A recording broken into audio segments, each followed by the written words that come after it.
everyone. I got a bunch of books. This is my What's New weekly review, but I did stop off over at Book Off, and I picked up some good books. I got Blackbird #1 and 2, so I got hooked up with that. I had, I think, 9 books, or 10 books, and they charged me for 9. So I got Blackbird 1 and 2 for 50 cents each. And then these are this is a title from Vertigo. I actually owned the first 1 or 2, and I actually liked it, and found a good majority of the series up there. So this is 11, 10, 8, 7, 6, 5. This is a cool cover. That's really cool. They have very cool covers, actually. 4. Oh, and then this is Invincible. So I think I have the first couple, but they had, 4 through 11, missing a couple there. But this is a really fun series. Not fun isn't the right word. It's a good series. I enjoyed reading it.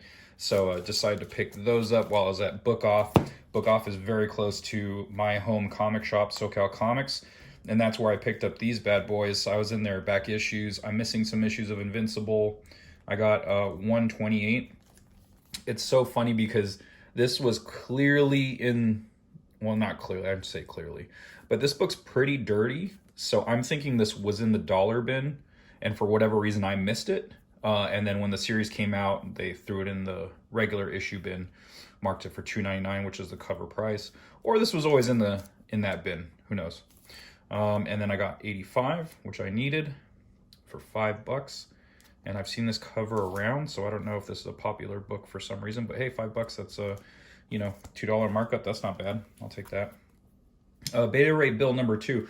This I actually already read. I really enjoyed it. Daniel Warren Johnson is kicking ass as usual. Very good book. I really like the story. He's actually a pretty solid writer, and so it's like he's following Sean Gordon Murphy's footsteps of an amazingly detailed artist who is also turning into a writer. So a writer, artists, those haven't been around in a while, and usually when they do come around there's something lacking, but I think both of these guys are really doing it. So check out Beta Ray Build, that series. This was one my buddy Keith brought me. I ran out at my store, but he had it, and I just read this today. The Many Deaths of Layla, Starr #1. This is a Boom comic book, and this is a highly enjoyable first issue. The art's very different, as you can see on the cover here, very stylized, and the story is very interesting. So what if the premise, basically, what if death became mortal and was learning how to deal with being a human? So most of it is set up in this first issue, but it was really enjoyable, and I'll be putting this on my pull list. War of the Bounty Hunters. So this is War of the Bounty Hunters Alpha. This is a variant cover. This is by Steve McNiven and Stephen Platt, and so it's got my couple of dudes I really enjoy their work working together here. It's funny because McNiven kind of changed his signature to look more like Splat, I think, just for this cover. And so I'm looking forward to this series. I got a couple of them. I actually had to go to 2 shops to get 2 different covers. And this is a Boba Fett black armor cover. Looks like a toy. Very cool. Black Hammer Visions. I don't think I ever ended up putting this on my list because this was not in my pull list, and I had to grab it off the shelf. And so it's #3. I missed #2. They were out of #2. So I might have to go to another one of the comic shops close by and see if they have it. Like Yesteryear is pretty close to SoCal Comics, so I'll pop into there and see if they have issue 2 of that. Batman 108. This is the first appearance of Miracle Molly. She's kind of a wild-looking character on the cover there. I don't know if she's a cool character or not. If I'm just going to go off of looks, I don't think she's a very cool character. She's not cool looking to me. This is not my aesthetic. So maybe you guys out there really like this style. But whatever. Yeah, it's her first appearance, so I picked it up. Oh, so while I was at SoCal, I got super lucky. I was just like, hey, I haven't checked the dollar bins for Savage Dragon in a while. And I managed to find a good stack of books that I didn't have. So I was pretty happy about that. This is 188. 246, 214, 229. I actually think I have this. Not 100% sure, but I might have that already. 244 and 242. 242 I for sure have, but you know, I grabbed it anyway. So maybe if I find another Savage Dragon collector and I have some doubles that they're interested in and they have some issues that I don't have, we can do a swap, and I would be super cool with that. And I was in the dollar bins and you know, just looking at random crap they have, and Starr brand is a character that I'm not very familiar with.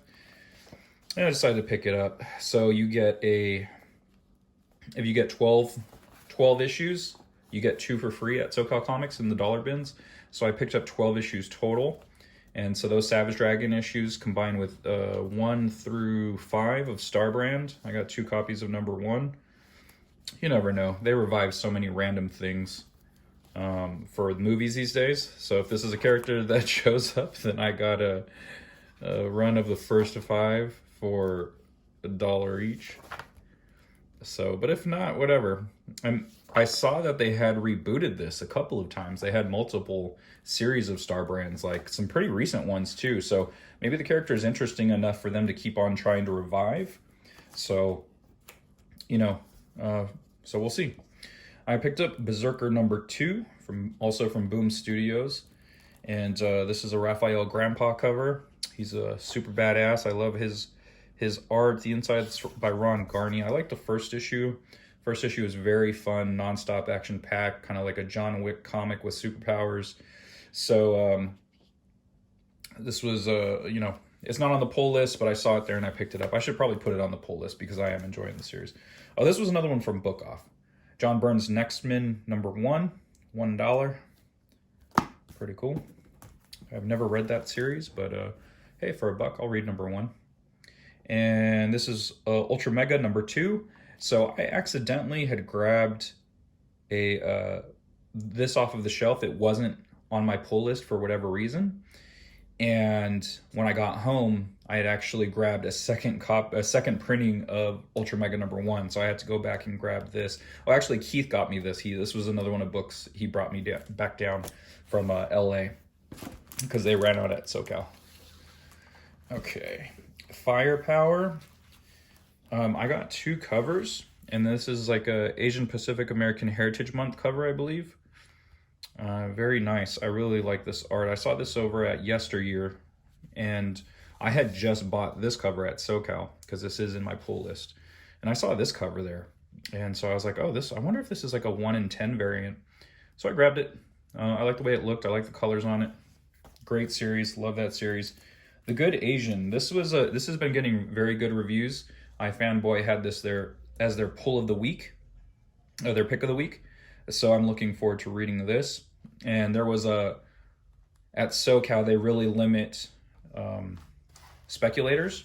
So they limit you to certain books, 1 per copy. And this was, I think this might have been 1 per copy, or there was just only 2 left on the shelf. So I picked it up just to check it out. Noctera number 3. I still need to read number 2, but here's Noctera number 3. And I like the first issue. Savage Dragon continues. We got crossover number 6 with the Savage Dragon cover. Has Witchblade on it. So this is very cool. I really like this cover. So, and I really like this series too. It's very good. Highly recommended. Deadly Class 45. I put Deadly Class back on my list. I always enjoyed Deadly Class, but I stopped with my pull list for a while. So, and I switched comic shops. This is the Art Germ cover for Batman 108. This was also one where I had to pick one up at Yesteryear and one at SoCal because SoCal had a limit. And so I got the Art Germ cover. Orphan and the 5 Beasts. This is a rad series. I read this not too long ago.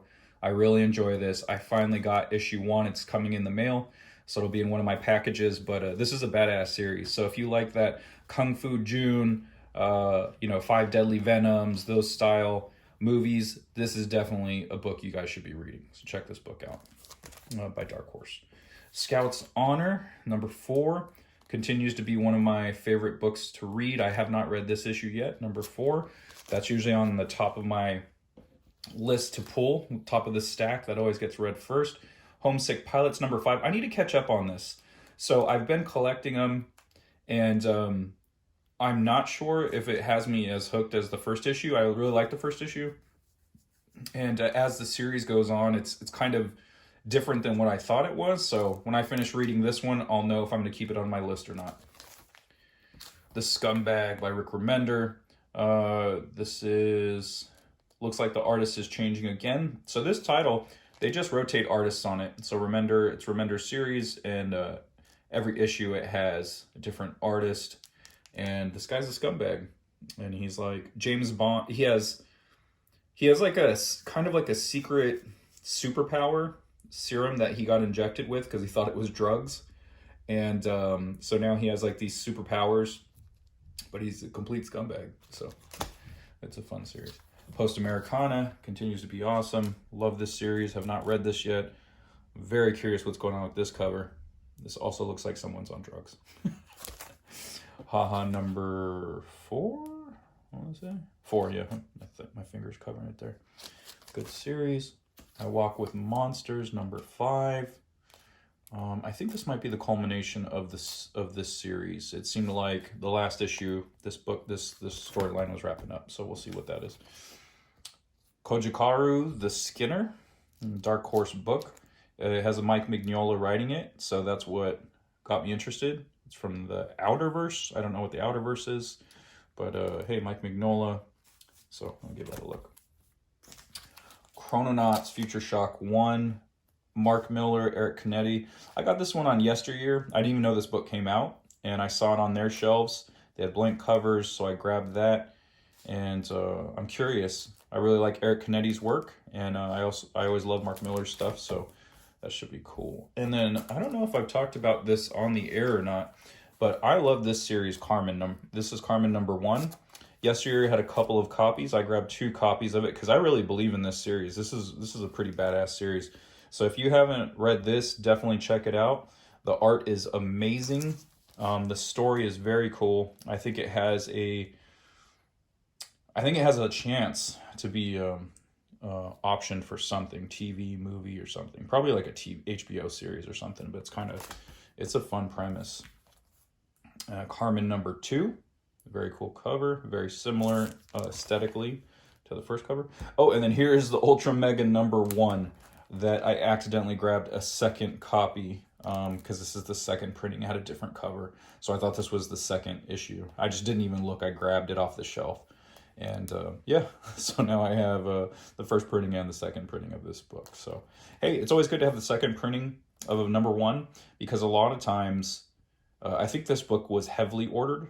So the reprint is usually less ordered. So this actually would be harder to come by in the future if this series becomes super popular and takes off. So pretty cool. All right, that's it for this episode of What's New Weekly. Hello, words. So that's it for What's New Weekly Review, and I'll see you guys on the next one.